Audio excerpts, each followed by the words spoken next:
साहित्य संघच नव्हे तर महाराष्ट्रातल्या सगळ्या साहित्य संस्था वाचवा याची मोठी गरज निर्माण झाली।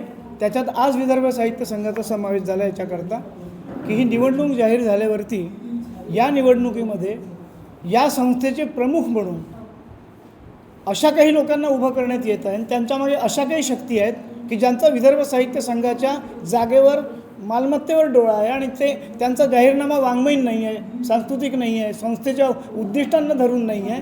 तो आहे की ती जागा जी आहे तिथे जे काही आहे ते आम्ही पाडू आणि नवीन चकचकीत गुळगुळीत तुम्हाला मॉल बांधून देऊ आणि त्याच्यावरती आम्ही तुम्हाला खूप संस्था म्हणजे इमारत नव्हे हा आमचा जाहीरनामा आहे।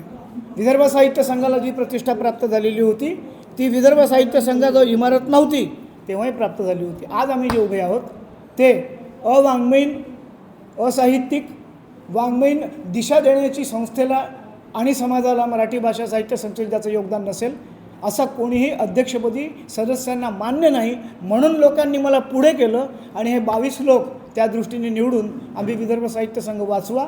वाङ्मयीन साहित्यिक माणूसच फक्त अध्यक्ष असला पाहिजे, दिशा देण्याची क्षमता असलेला हा विदर्भ साहित्य संघ वाचवा या पॅनलचा जाहीरनामा आहे। नितीन गडकरी यांना मी ते लक्षात आणून दिल्यावर त्यांनी जे पत्र मला लिहिलं ते सार्वजनिक आहे, तुमच्याही जवळ दिलेलं आहे। त्याच्यामध्ये स्पष्टच आहे, त्यांनी म्हटलं आहे की राजकारणी व्यावसायिक आणि साहित्य क्षेत्राबाहेरील लोक यांनी कधीच साहित्य संस्थात हस्तक्षेप करू नये।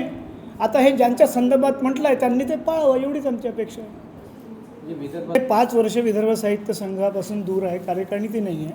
हा प्रश्न तुम्ही ज्यांनी त्यांना केलं त्यांना विचारा।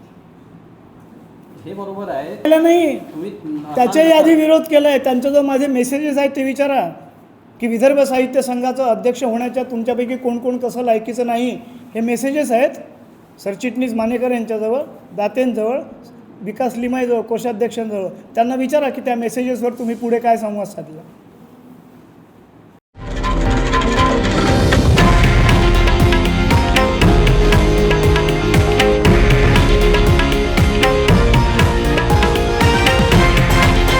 हे आहे देशातील नंबर 1 न्यूज नेटवर्क आणि आपण पाहत आहात TV9 मराठी, एकमेव।